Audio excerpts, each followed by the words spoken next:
서울시가 대기 오염물질을 무단으로 배출한 사업장들을 무더기로 적발해서 처리되지 않은 하수가 바다로 흘러넘쳤기 때문인데 이런 일이 수년째 반복되고 있다고 합니다.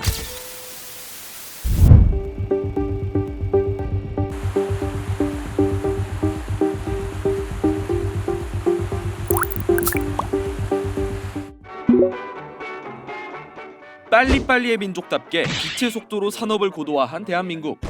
올해 상반기 우리 경제의 성적표는 아주 양호한 것으로 나타났습니다. 당장의 성과가 중요했던 시기였기에 환경 문제는 늘 뒷전이었는데요.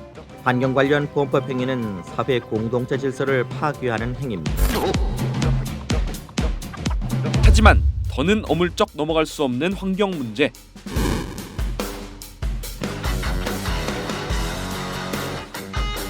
설상가상 환경 문제는 이제 국가와 기업의 경제활동에까지 영향을 끼치게 됐습니다. 개인의 노력만으로는 어찌할 수 없는 환경 문제. 우리는 어떻게 미래를 대비해야 할까요?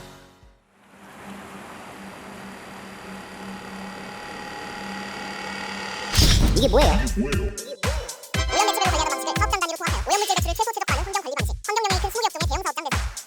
이제 기존에는 사업장마다 시멘트면 시멘트, 뭐 폐기물 소각시설이면 폐기물 소각시설 이렇게 어느 정도 이제 획일화된 기준이 적용이 됐다면 예를 들어서 뭐 울산이나 여수 같은 이제 산업단지, 공장이 몰려 있는 단지는 오염도가 높을 테니까 그런 오염도와 오염물질들을 고려해서 이제 조금 더 강화된 기준을 적용하면서 환경 개선에 조금 더 도움이 될 수 있도록 하는 거죠.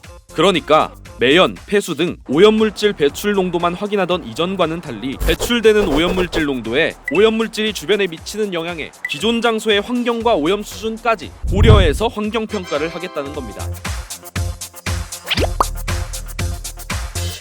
그런데 이렇게 종합적으로 살피면 환경에는 좋지만 아무래도 사업장 입장에선 부담이 커지진 않을까요? 각 기업은 오염 방지 시설을 갖추고 제대로 가동해야 합니다. 그래도 사업장에서 통합환경관리제도가 필요한 이유가 있다는데요.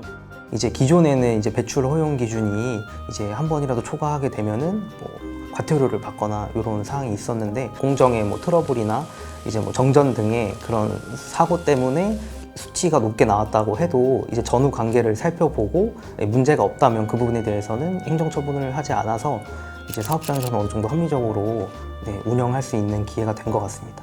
그뿐만 아니라 환경평가를 받으려면 인허가 절차가 복잡했는데요. 오염 매체별로 서류도 다르고 인허가 기간도 달라 복잡했던 절차를 한 개의 통합허가 환경부 관할로 일어나 있습니다.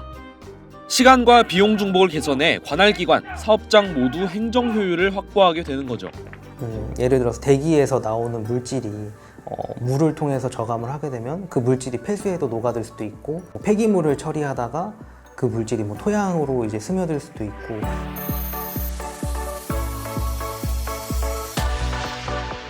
그거를 하나로 관리하면서 이제 전체 오염물질들을 관리를 할 수 있게 되었거든요. 2022년까지 통합환경 허가를 완료한 사업장은 728개. 그중 약 80%가 초미세먼지 유발 물질을 32.3% 저감했습니다. 그럼 실제로 통합환경관리제도를 도입한 사업장의 이야기를 들어볼까요?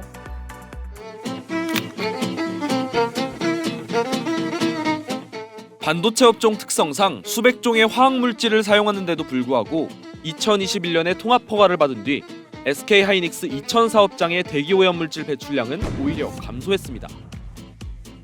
비결은 뭘까요? 처음 도입했을 때 제도라는 게 굉장히 부담이 됐던 건 사실이고요. 이제 궁극적으로 나아가는 방향이 국가 정책 그리고 ESG 경영이랑 맞춰야 되기 때문에 그 조건에 맞춰서 처리해서 배출해야 되는 게 회사의 사명감이고요. SK하이닉스는 수질 관리에도 최근 심혈을 기울였다는데요.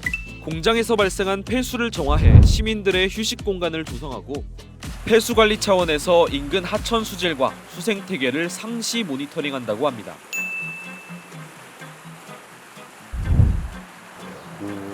가장 큰 차이점은 회사 전체 구성원들이 참여하고 있다는 점입니다. 폐수 처리라든지 대기오염물질 처리하는 특정 조직에서 주로 중점을 두고 관리를 많이 했다면 관리 범위가 이제 제조까지 전체적으로 포함이 되기 때문에 공정 하나하나에서 배출되는 오염물질의 수준, 그리고 이게 어떻게 부산물로 또 발생할 수 있는지 그런 인자들을 많이 연구를 하게 됨으로써 각자의 위치에서 오염물질 배출을 최소화하기 위해서 노력하고 있습니다.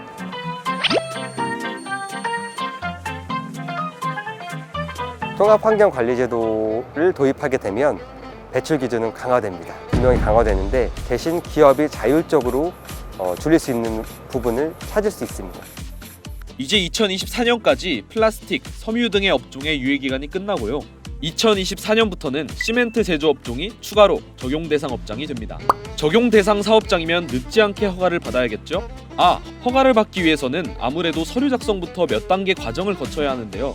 이런 절차가 복잡하거나 부담스러운 영세업장도 분명히 있습니다. 하지만 걱정 마세요. 환경부가 컨설팅 비용을 지원하고 있습니다. 2024년에는 통합관리인 제도를 도입해 산업 현장에서 환경 전문 관리인이 허가 기준 준수를 위한 통합관리 사업장의 오염물질 모니터링 및 관리 감독 등의 활동을 할 예정입니다.